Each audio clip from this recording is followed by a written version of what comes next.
And with no further ado, I'd like to introduce our panelists. If you would like to learn anything more about today's speakers, we've included a link in the chat with their full bios. So first we have Claire Ross Dunn. Claire works as a writer, story editor, and producer, and is an executive producer for the digital comedy Zarqa on CBC Gem, to be shot in fall 2021. Claire has TV credits for Good Witch, Make It Pop, Little Mosque on the Prairie, Degrassi, The Next Generation, for which Claire earned the Alliance for Children and Television Award for Excellence, and Wingin' It, earning her 2014 Canadian Screen Award nomination for Best Writing in a Children's or Youth Program. Welcome, Claire. We also have Heidi Lynch. Heidi is an actor, writer, and producer working on season 2 of Avocado Toast, the series, coming in 2022.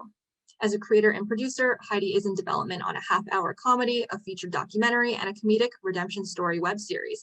Heidi is proud to prioritize representation for women in film in front of and behind the camera in her work. Hi, Heidi. We also have Perrie Voss. Perrie is an actor and filmmaker who co-wrote, co-produced, co-edited, and co-starred in the multi-award-winning Avocado Toast, the series. As a queer filmmaker, Perrie champions underrepresented narratives with powerful visuals, especially within the LGBTQ+ space. Currently, Perrie is developing season 2 of Avocado Toast, the series, as well as the series Stories from My Gay Grandparents.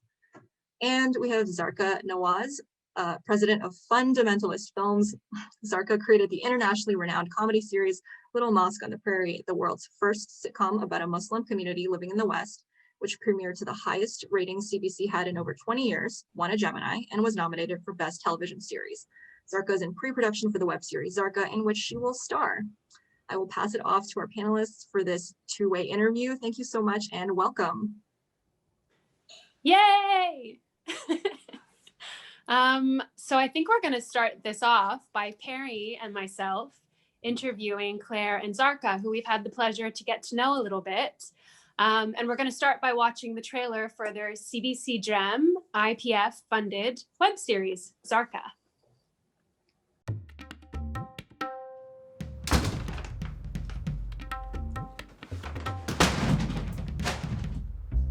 Oh my God.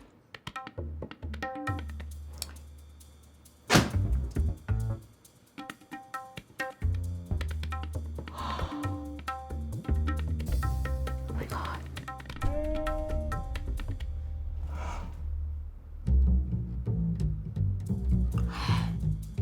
Congratulations.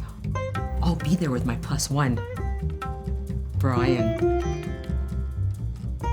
He's a lawyer? Model.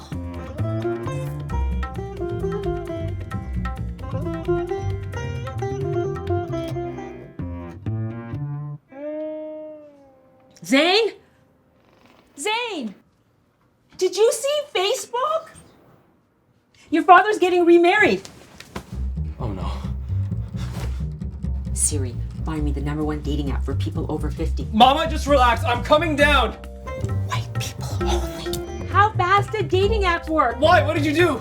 I told everybody on the internet that I'm coming to the wedding with Brian. Brian. Oh my God. Mama, just delete your comments. Just upload parameters and photo. This is not a competition. It is if I win. She's really nice. You knew about her? I was gonna tell you, but you have this thing about white people. I don't like that. Mama, you are so mean. What did you say?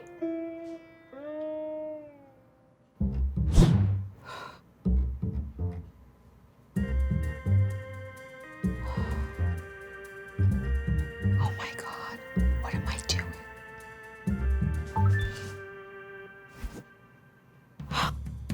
I'm winning! Hello, Brian.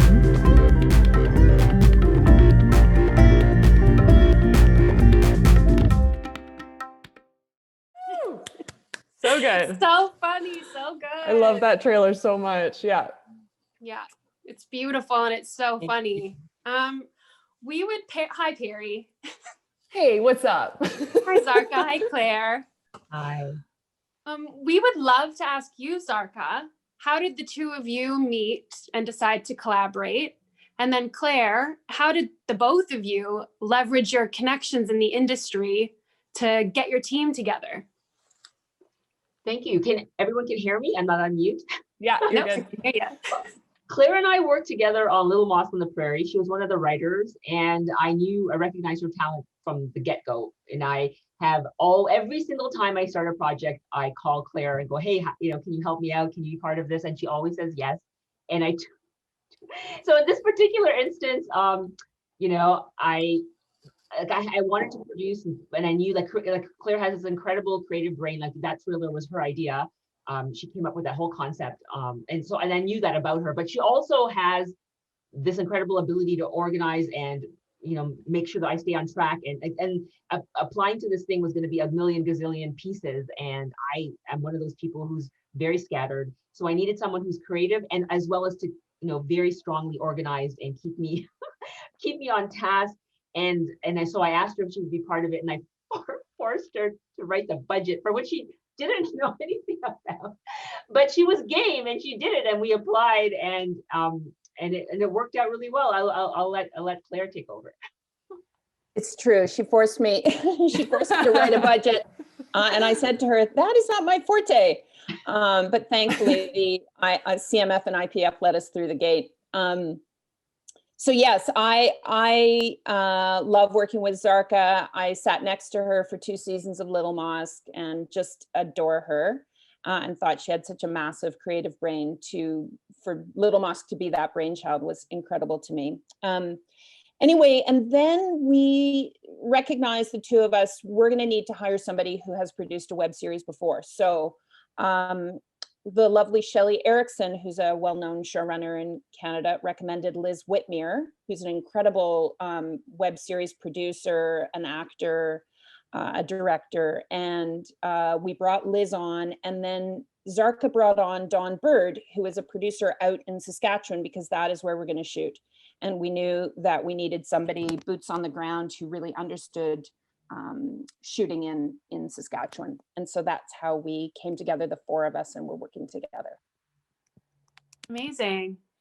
That's so cool. And did you guys, when you were getting all that together, was CBC a part of your trajectory in terms of looking for producing partners, or did that happen later? When did that all come together? Happened later.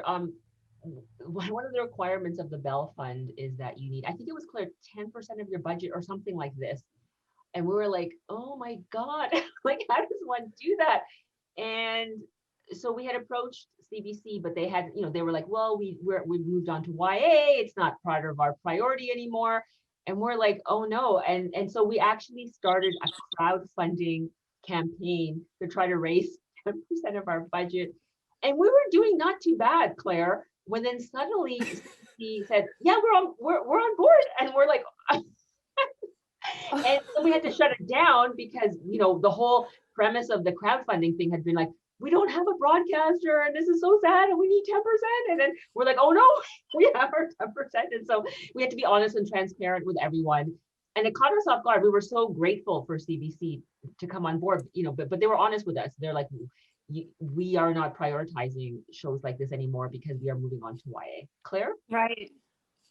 Well, yeah, I mean, it's fantastic that CBC has come on board. And, I'm going to be so interested to watch the kind of audience appeal that Zarka has, Zarka the show and Zarka the human. Because of course, Little Moss was on CBC for 6 seasons and did so well for them. So it's a great partnership. We're super lucky to have the same broadcaster and be able to build on the audience of Little Moss, and that audience's awareness of Zarka as a thought leader in her community and in Muslim women show running television. So yeah, we're really happy to have CBC on board. Amazing. What was shooting your trailer during COVID like?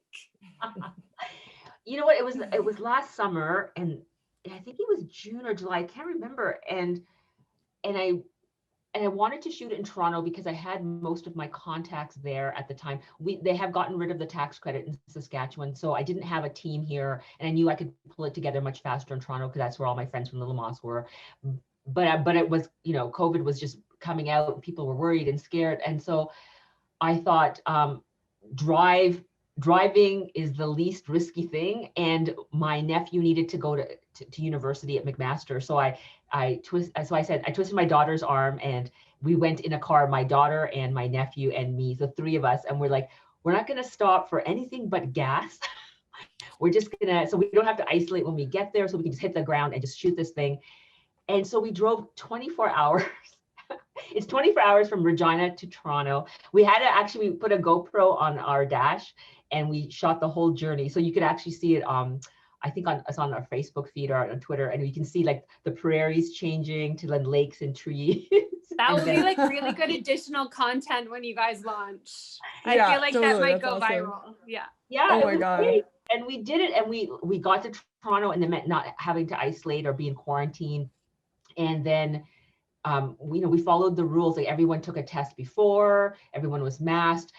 In the trailer, you'll see that Zane is upstairs and I'm downstairs. We never actually meet. So we, Claire had made sure that was really cleverly written in the trailer so that we could prevent that. Claire, do you remember other details? You were on safety patrol. That's right. I was the EP and COVID officer and walked around the whole day with a Windex bottle, spraying down everything. So yeah, it was definitely, it added a huge layer. I remember when Zarka pulled in from her cross country trek from Regina, she said, "That was really long. I don't think I'm going to ever do that again, not in one go like that." I'm like, yeah.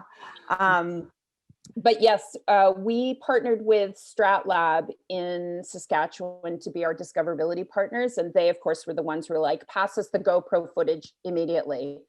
So we did use it as extra content, and that was great. And yeah, the COVID added a layer. It cost money. I'm sure the two of you had the same experience. It adds a whole budget line, cleaning the set before, cleaning it after. But, in the end, I'm amazed that we shot during COVID. And that the trailer had a concept that we could, where we could do that safely and have two actors in the same space. So yeah, we made it through. And was this your first sort of attempt with this particular production? Like, had you what was the trajectory? Was it specifically to get funding as a web series, or was it like, how did you guys come to this? So we got the IPF, I forget, I'm sure there's technical names for it, the trailer money. Yeah, the development, yeah. And so our goal was to make it. And then I think that really, to be honest, I mean, I would have to ask Claire, I don't think our brains were thinking this far ahead that we would be here today doing a web series of this magnitude. Like, I feel like getting your head hit by a sledgehammer every day, because the amount of work and time that's gone into, I'm like, what is happening? Right? I don't know if you can talk to that, Claire. Like, has it caught you off guard a little bit? Yeah, it's massive. Let's, no bones about it. I look forward to interviewing the two of you in a few minutes, because I seriously, it's like a trial by fire. The web budget is so small and the workload is exactly the same as a television show. And so that has been huge. I think for us at Trailer Stage, what really helped was Zarka got us to apply to Creative Saskatchewan for discoverability money. I'm sure everybody who's attending knows what discoverability was. I will fully admit that I had to look it up because I had not worked in the web series space. So the whole question about how will you get found on the internet? How are you going to make your series stand out? And so we were able to use, we had two development periods working side by side. We had the trailer that we were going to shoot and get online. And we had the story room development for season 1. So Zarka writing the Bible, she's the showrunner and the creator. So she was writing the Bible, I was story editing. We were developing 3 scripts, but there wasn't a lot of money left over for that work. So that was like in the trenches, like any development story room. And then we got some discoverability money from Creative Saskatchewan, which enabled us to hire a social media strategy company and let them take over Zarka's social media feeds, create some extra content for us, paid ads, all of that. And that took the burden of that job, which is a whole other thing, off of what we were doing, and let another team take care of that. That's great. If I can add, like, if somebody, like for me, working on Little Moss, it was like purely creative writing scripts. I never knew anything about the producing side. And I really wanted to understand what it takes to produce a TV series, because, like, you know, there's a big emphasis now on, you know, women, particularly BIPOC women, owning their own creatives and IP and not having to give it away all the time to other producers, because, you know, there's other issues that come up with that. And so for me, it's like a mini, how do you make a TV series, but like small enough so that you can do it by yourself, more or less, with a strong team. And as long as, you know, I mean, it's important that you have a strong team, like, you know, Claire and Liz and Dawn, you know, we're really good at dividing out tasks and figuring things out. But it's important for me to see all the moving pieces, like even things like the WGC, like the WGC, like the Writers Guild of Canada, like I write all the contracts and figure out how to change the cells to non-CPA member or non-WC, and what does that mean, and seeing the fringes and seeing that it has to be calculated out, making mistakes and having them come back and say you miscalculated, and then, you know, like to pay out the checks and to negotiate with agents. I mean, it's hard and it's a lot of pieces, but it's still doable, just doable. As long as it's the only thing you're doing and you have 12 hours a day, 7 days a week. But I'm gonna give it up, because I've wanted to learn all those things, because they're this mysterious things. So the next time, you know, if I get into a deal with a TV series and the producer comes on board, I'll be like, hey, I know all this stuff now. I know, like, top of the line, bottom of the line, the 10%, the 10%. Yeah, like those things are important to just know. Even if one day you won't want to do it, I think you should be aware that these things exist, because it helps you, even as a creative, to know that these things are out there and that you should know about it. So I could not agree more. I think for Perrie and I both, that was such a takeaway from being used to just being an actor, and not just being an actor. Actors are very important, but knowing how much stuff goes on for years behind the scene before you show up on set.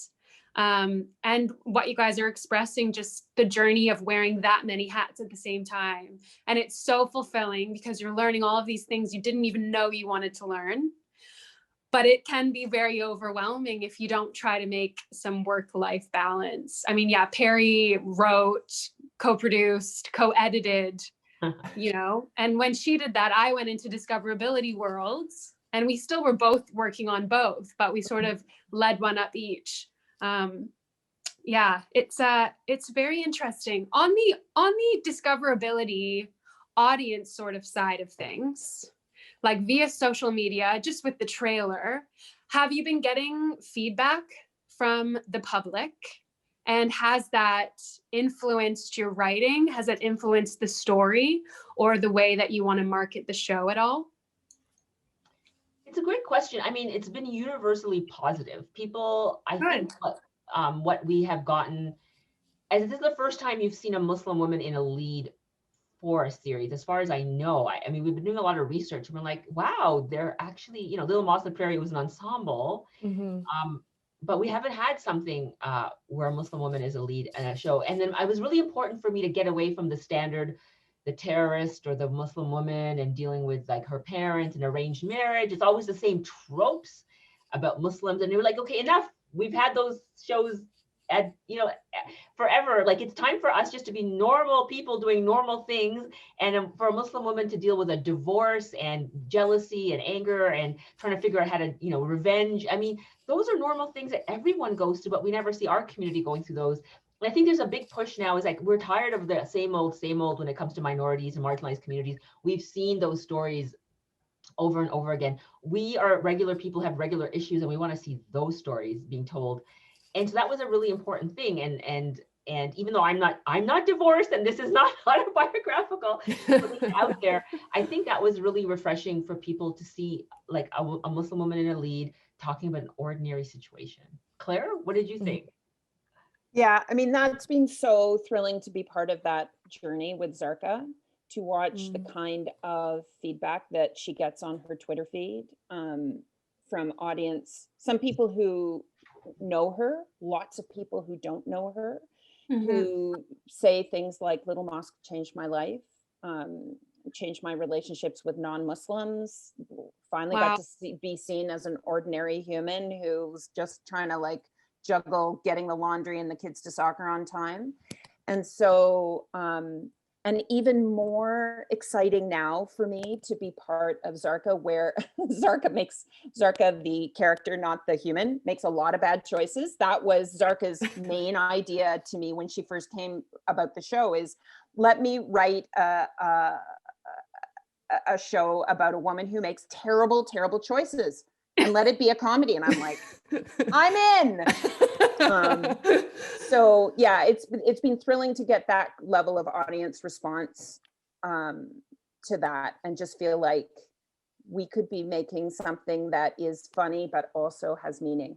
And that for me is That's, the I mean, spot. that's so relevant. Sorry. No. Yeah, it's so relevant too, because it's just all about representation. And we were dealing with that when we were launching our show as well. And there is such an audience that I think gets forgotten sometimes when you're like, why haven't I not seen this before? But then all these people come forward and they're like, oh my God, I needed this. And it's so great that you guys are able to find that within the Muslim community. I think that's incredible. Yeah, I mean, the inspiration for this came from a lot of think pieces that came out after The Big Sick. I don't know if you guys are familiar with that movie. All these Muslim women were so mad at the movie. And I was like, why? And they're like, because the brown guy always gets the white woman. And it's a romantic trope in romantic comedies where if you're going to have a person of color, they have to wind up with the white person because the white person is the trophy, right? And I was like, I didn't realize that was a thing. That was a thing in Hollywood. And I said, okay, well, let's turn the tables on that trope. If a man is going to pick a white woman as his trophy, then I'll get my white man as a trophy and we'll compete with our white trophies.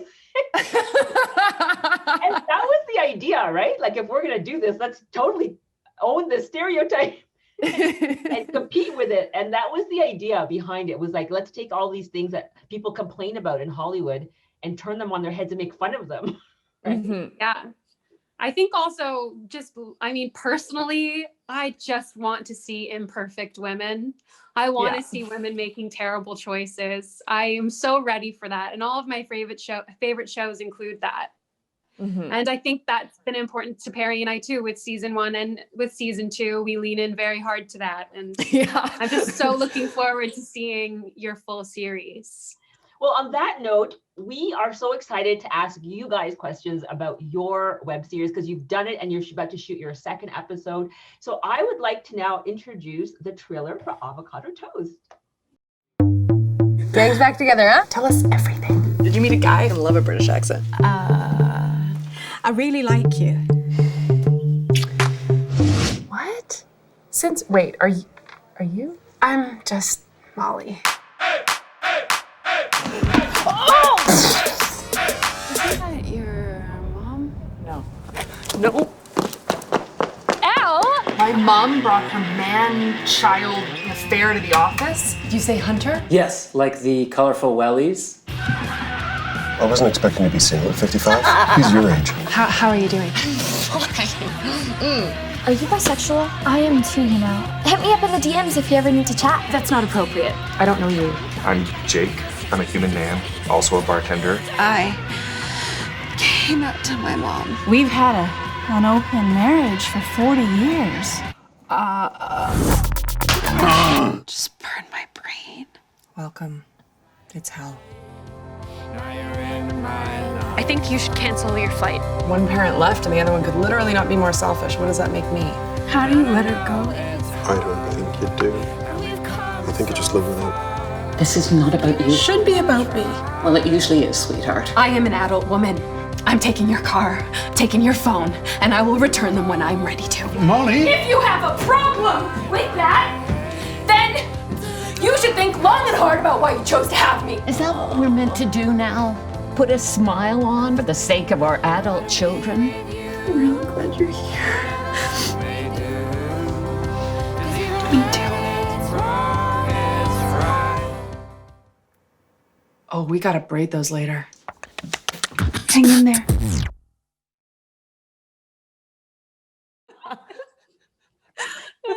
That was so funny, you guys. And I could tell that you have this amazing relationship. So I wanted my first question, like, Perrie, can you talk to me about how you guys decided to collaborate together?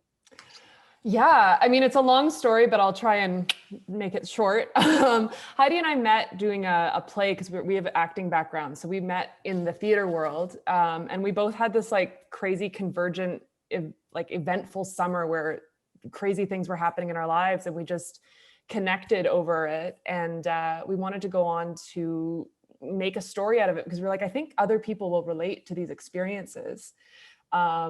And yeah, that was just, we started like picking away at some ideas and somehow made two seemingly non-similar storylines kind of find a way together.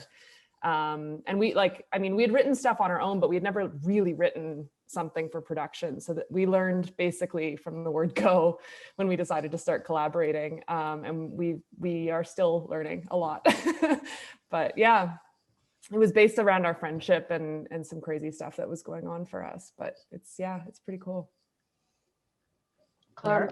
I would love to ask about your story room process. I'm a huge process nerd, and so I'm always so curious. And you guys have been, Zarka and I are just coming up to pre-production whites, and you guys are on the other end of your season 1. So I'd love to know what your story process was, specifically when Zarka and I, after we got the production funding and we started to work on more scripts and arcing the whole season, we read all this material online about web series, and there's so much information about what the length should be of every episode.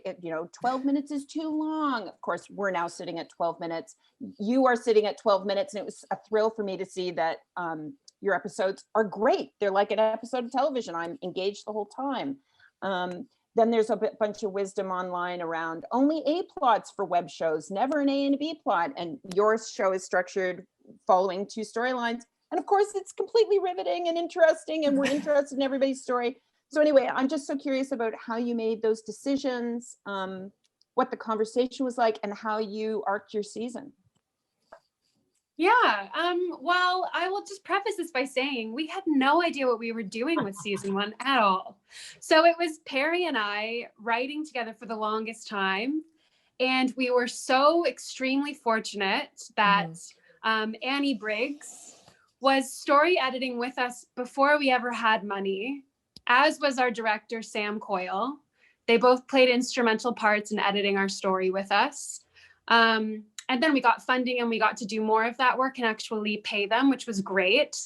But a lot of that first season was trial and error. I don't think we didn't do research beforehand. I'll speak for myself. I didn't fully comprehend the world of web series.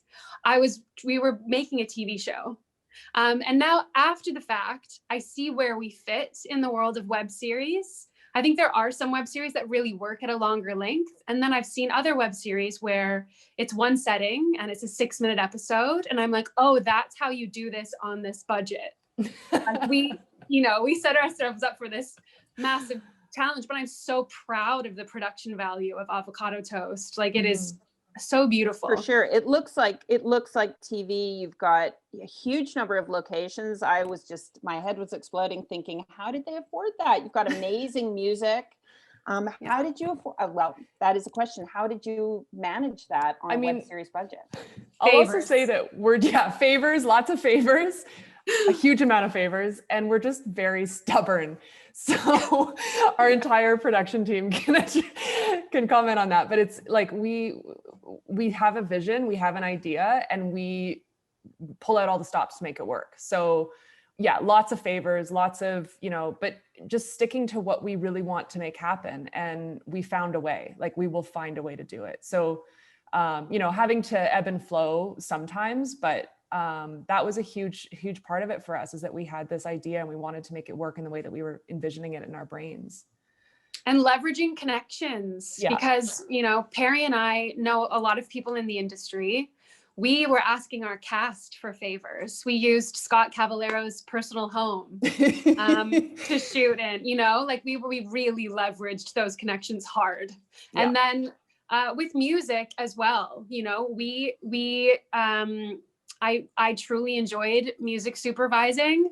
We leveraged the connections of our whole cast and crew. Like our DOP shoots a lot of music videos. Our director knows a lot of local musicians. We all pooled together and we found up and coming musicians or established musicians who just want a little bit of more exposure. And we did pay them for their tracks, but it was not anywhere near what they deserved. But it was a reciprocal, we're going to pay you, we're going to put your song in the show. The show's going to be on all of these platforms. We're going to spread your stuff on social media to make this reciprocal discoverability exercise fun and fruitful for everybody. But music was a huge thing in the show, and it was so important to us to have music and beautiful local music. Yeah. What would you guys say, now that you've had that experience with what you say, you didn't really know what was happening, going into your second season, what changes are you guys making? Like in terms of, like, do you have a different process or a different methodology this time around? Well, our writing room in general has changed because we now have Alexander Nunez, who we've brought on as a third writer, and he played Jordan in season 1. His character now has a lead track. So we were writing with him as well. And we also had Annie from the beginning to just sort of help streamline these 3 stories together, because now we're not only doing 2 lead stories, we're doing 3. So that's different. And then our director Sam came in earlier as well with, story editing stuff. So that part is similar, but also different because we are looking at 3 storylines now. But yeah, we were actually just talking the other day, like how much we've learned, and in terms of passing off jobs that can make our lives easier to other very qualified human beings that we happen to hire. So, trusting the team that you've hired, allowing them to step into their role in a really fulfilled way. Whereas when it's your first time, you're terrified of everything and you want to keep your hands on everything, but you're just one person and you can't. So, being able to step away a little bit. Yeah, for sure. Yeah. Oh, go ahead, Zarka. No, go ahead, Claire. Well, I was just going to say about Sam. She directed all 10 episodes in season 1, right? Yeah. I'm so curious, like from a production point of view, did you keep it to one director so that you could block shoot your whole season and find some efficiency that way? Or what was the rationale behind that? For season 1, we never really deviated from wanting Sam to direct all 10 episodes, and she really wanted to. And we just had a conversation about her yesterday, but we just learned so much from watching her on set. The way that she works with people is just incredible. And we did toy with the idea of maybe having some different directors for season 2. And we brought that to Sam, and she said again she would like to direct all of them. So we did block shoot, like we did location by location. So if we'd had other directors that may have seemed challenging, I don't really know if there's like a logical, pragmatic reason for it. I just want her to direct them all and she wants to. Well, so I think we're just all on the same page. Yeah, I think it also helps just in terms of tone and everything. It creates a vision from start to finish. And I think with short form, not that it can't work, I think it can work with different directors, but we just had such a specific vision, as we've said, and Sam saw it and brought it to another level as well. Like she was able to kind of elevate it to this beautiful production that you see. So from beginning to end, we were able to have one person's mind through the whole thing, which I think was really helpful as well. Also, like I do credit her for a reason why Perrie and I are both nominated for Canadian Screen Awards for acting for our performances in this, because it was very close to home for both of us and they were very personal stories. And Sam was so good at helping us separate and figure out who is Molly and who is Elle and what worlds do they live in and how are they different from us. And she just had those 2 characters at top of mind and was so sensitive to it the entire time. that I'll never know because we only had Sam, but I feel like it would have been hard to switch back and forth with a different director to keep those journeys going. Yeah. And who knows? Tell me about your web festival journey, because you guys have been like acclaimed throughout the web world in terms of like, the quality of your work. Like, can you tell me about which ones mattered more to you, or should we be considering certain ones? Heidi, you take that one. You were when I was still in post-production world and like just had my head like this, Heidi's like, let's apply for festivals. I'm like, that's all you, girl, go for it. I know it was really interesting. And I do the third member of what has made Avocado Toast possible for season 1 and season 2 is Charlie David from Border to Border Entertainment. He's mentored the both of us in the producing world and been an anchor for the show. Yeah. And he's been in charge of distribution and has been getting us on all of these amazing platforms all over the place. But we did have a bit of a moment where he was like, COVID, should we be spending money on festivals? And I was like, yes, and we're not going to go to any of them in person, but we're going to apply and we're going to do them online and they're going to be amazing. I don't know, like, because we'd never done this before, I really just wanted to apply to as many as I could, because meeting other filmmakers in the world of web series was really helpful, just like this is.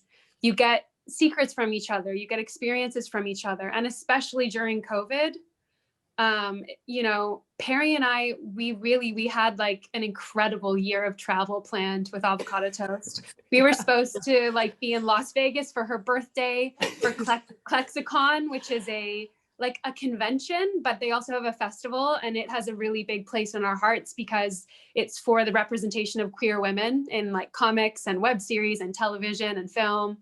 But doing it online was a really good placeholder and kept us connected and kept us celebrating the show, which, it's hard to keep your energy up when you're the producer and the creator and you're in charge of the discoverability and keeping people wanting to come watch your show months after the fact. And these festivals gave us something to post about, but also connected us to a new community who would come and watch the show and talk about it. Yeah, which we were lacking. Like, we didn't get to have a premiere with all of our friends. We didn't get to see people's reactions, which is part of the fun of making something. And then you get to watch people react to what you've made. And so having these panels with people, much like with you guys, like just even having that connection of, oh yeah, we made a thing. You guys watched the thing we just made. Like, that was a really pivotal thing for us as well. Just this very practical question. How many days did you shoot for every episode? Did you have an average or per episode? I don't know. Block shooted. Block shot. It was 20. Was it a 21 shoot day?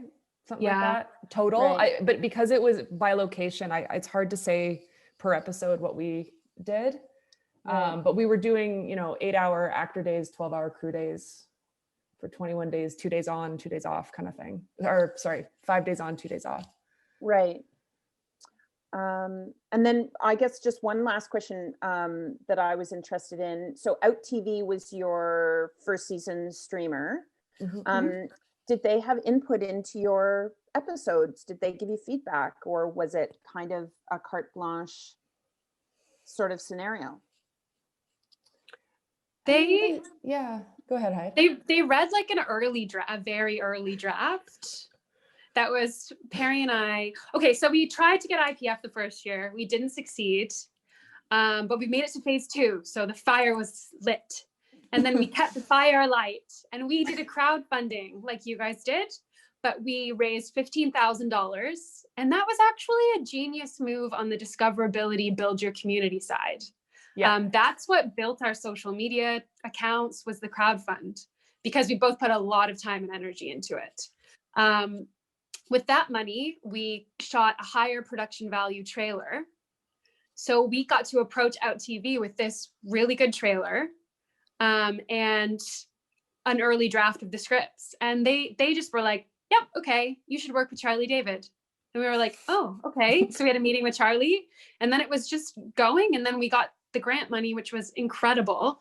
But I don't remember notes on the script per se, and they were very supportive of the season 2 scripts, but they did jump into the editing process with us, which was really helpful because it was helpful to have another set of eyes that hadn't been on set, that weren't so involved with the story, to come in and just let us know what was logically making sense or what wasn't.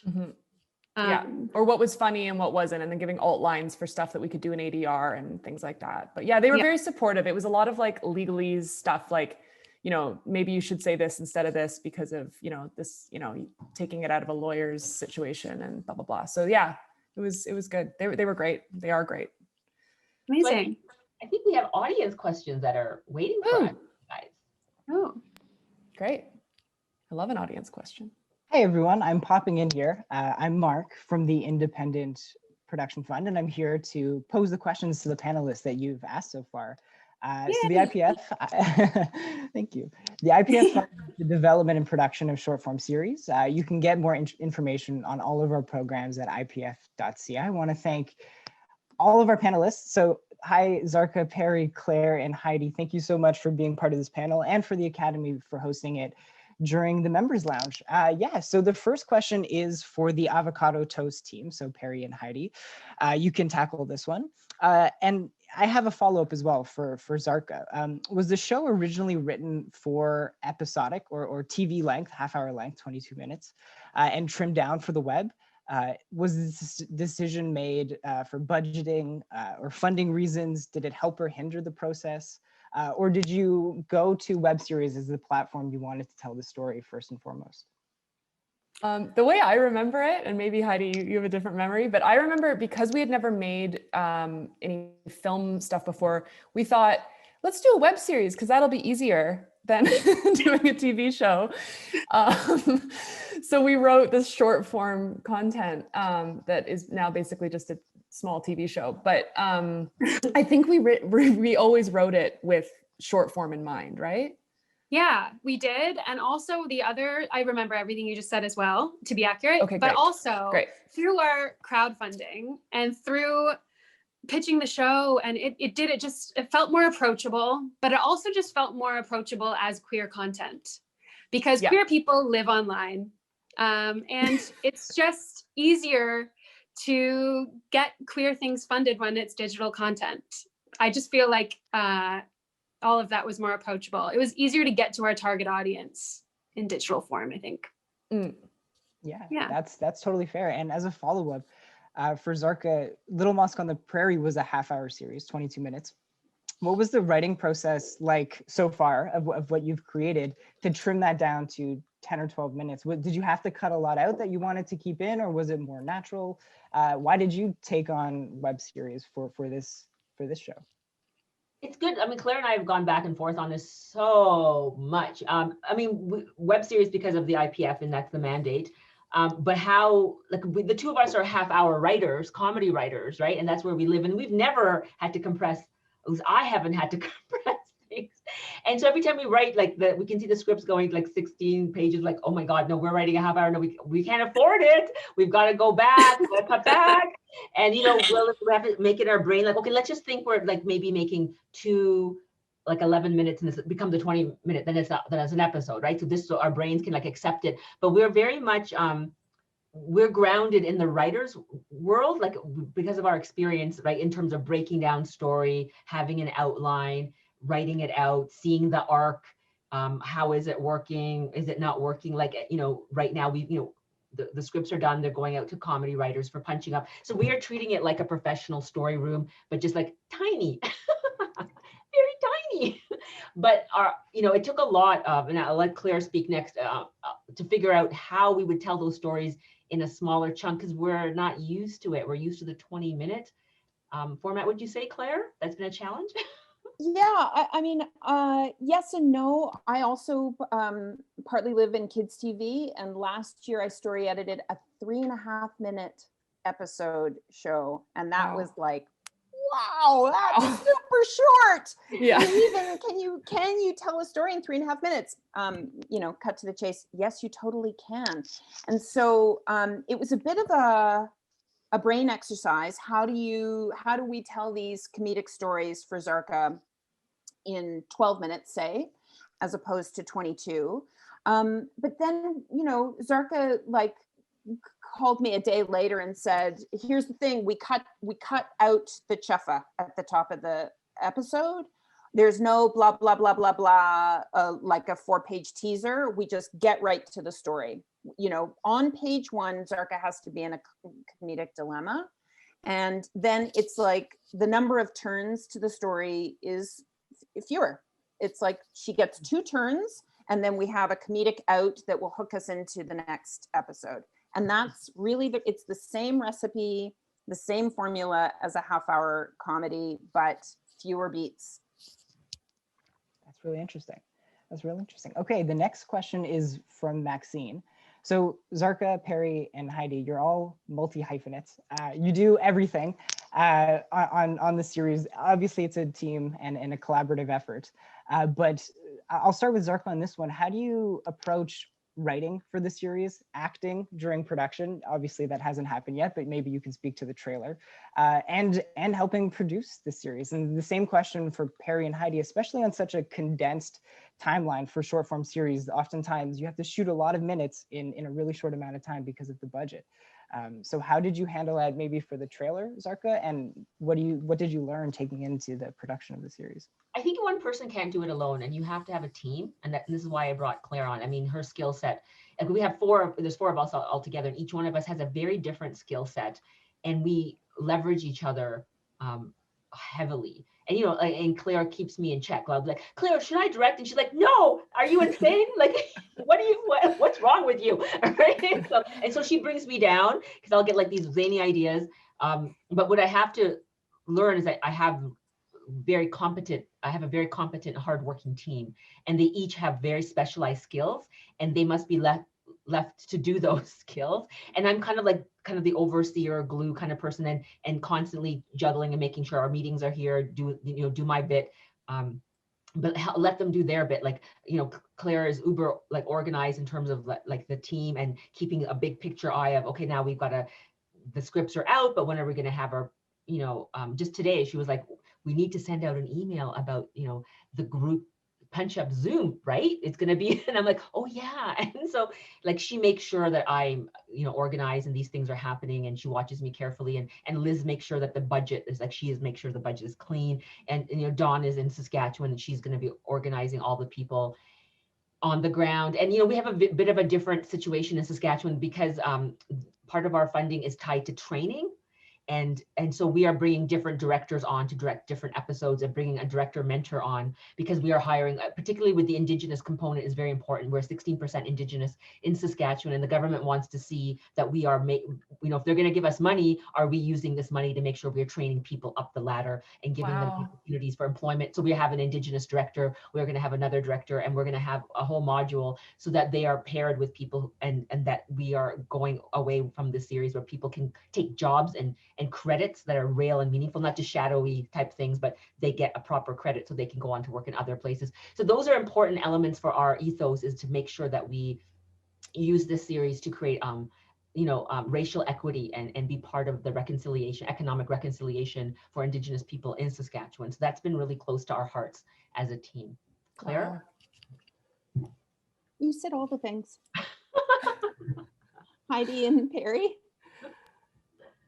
Yeah. Some days, it means some days you don't do one of the jobs very well. Yeah. I think we learned so much, and our crew and cast watch us learn how to juggle the hats in season 1, and we're in a much better place for season 2. But to your point, it's okay that everybody has different strengths, and set it up so that the person who's strong at doing that one thing is doing that one thing, and you can do the thing that you're strong at. Don't try to do everything yourself, which Perrie and I both did. We're both guilty of. And we're not going to do that. We're not going to do that for season 2. We're going to time manage in a different way. Yeah. It's good to be ambitious, but it's also good to, take a back seat sometimes. That's great. So it still takes a team, even though one person does so many different roles on the series. So the next question is from Dimfy. What would you say the lifetime of a web series is? So I think I'm going to pose this to the Avocado Toast team. On our prep call, you kind of mentioned that you were still doing promotion for season 1, even though season 2 is beginning. With series being available on streamers for kind of an indefinite amount of time, did you approach the series any differently because of that? And how do you juggle still promoting something and then moving into season 2? Yeah, like we have festivals going up until the fall that we're in. The one thing I'll say quickly before I pop over to Perrie is Charlie, our other head producer, was really good at not dating the show. Like we had a couple of lines that were like 1999, and he was like, don't say years, don't say super current cultural references. Like he helped us go through the script so that it can have a longer shelf life, which was a teachable moment. Yeah.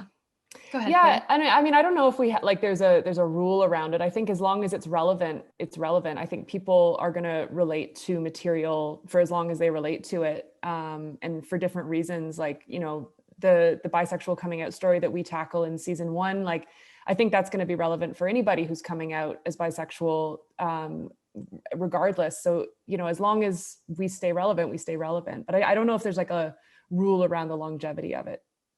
I also think until older female roles become more interesting across the board and we start seeing older women as sexy, the show will still be having a really important current message. So that's good. Yeah. That's great. So I did have a question. We also kind of talked before about the feedback process. And obviously when applying to funds, they're highly competitive. And unfortunately, everybody who does apply doesn't always receive the financing that they hope to. But if the project is really personal to them, they keep their vision clear, but they listen to the feedback notes given. I was very curious about Perrie and Heidi's track. They applied to the IPF in 2018 and made it through our first phase, but not the second phase, and then came back the next year and made it all the way through. So that's a really interesting process. So what was that interim year like? What did you change? What did you improve on? Did you learn a lot in that process? And then I'll pass it to Claire and Zarka. Have you had rejections in your career before, and how do you process them? How do you deal with them? How do you continue on going? I love this question. I mean, we were gutted when we didn't get it, but Perrie, I remember sitting in Perrie's old apartment on the floor, on my knees, on the wood floor. I remember the whole thing. And Carly from the IPF had honestly the most heartfelt, wonderful note session with us, where it was like, we were disappointed, but we had such a clear picture of what was the strength in the project and what we really needed to work on. And I think we wrote really specific notes and we tackled every single one of them. And then expanding the team just made the project so much richer, and getting Charlie on board was amazing because he took some of the thinking away from us and handled some of the jobs we weren't super skilled at yet. Yeah, I mean, all of that. And I think it was just really like, we love notes. And so I think it was really important for us to decide the ones that fit with our vision and the ones that we were like, I don't know if that fits, but we understand where the change could happen. Anybody we've ever passed a script to, we really give thought about what could be done to make it better and what could be done to make it work and what just simply doesn't fit with our vision. So it was just, it was like a picking and choosing, but it was also just like really listening to what was being said by people who knew more than we did. Oh, sorry, is it our turn? No, that's really interesting. I'll jump in and say, was there any specific thing you can remember that you tackled, you made sure to tackle? And then Zarka, just about, the rejection process. And I think after that, we will wrap up. We were really lucky, Claire and I. We've managed to get every fund for this particular web series, but we could talk about other rejection. I mean, that's really, no, like, thank you. I mean, for me, being the showrunner was really, really, really important. And Claire knows this because she was with me on Little Mosque. Little Mosque was made in 2007, and it was made in the days where cultural accommodation, the words didn't exist, representation didn't exist. none of those things existed. It was like white men got to be the showrunner, and even the creator like myself it was never assumed that I would be trained up and be given that role. It was always assumed that it would just go to another white man, and that's how it was continued at the CBC. And you know, they've changed their attitude, but it was really, really painful to be on a show that you created, knowing that that's what the CBC had decided. And then my husband had given me the best advice. He's like, learn to write so well that the next time, you know, you get your shot, there won't even be a question. And so I decided to keep my head down and to learn the mechanics and the process and the skill level. And it got to the point where I was helping other writers going, let me break your story for you. Let me write your outline for you. Let me do pretty much everything, not get paid or credited, but learn the process. And I decided to do that and pay the, you know, because I figured pay the price now, because for the next one, it won't happen that way. And you can see the issues that have come up now, and where are the people of color in terms of the showrunners? Well, they were never given that opportunity or allowed to grow and develop because CBC and the producers had made certain decisions. Why, I don't know, but it was just assumed, right? Like it should only go to certain people. And now we are seeing the repercussions for that with certain shows. And so that's, you know, when Claire and I talked, it was important for me, like, this is about, you know, racial justice now, that this is a show I created and I will be the showrunner, and I will have, it will be my voice and my vision, and we aren't going to argue about this anymore. And so that to me was important. And sometimes you need that rejection to learn and to grow and to get that opportunity and make sure you carve that place out for yourself. Claire, do you want to talk about rejection? Nope. I think actually that's a pretty strong place to finish, you know. Yeah, you just gave me chills, Zarka. Thank you for putting the time in, and now you get to make this and it's all yours. And we are so excited to watch it. And I know so many Canadians and people around the world will be too. Yeah. I can't So wait. thank you, IPF. Yeah, thank you, IPF. Thank you, everyone. Thank you so much again to all of the panelists for participating in this talk. Thank you to the audience for joining us today. If you have any questions for the IPF, email info@ipf.ca.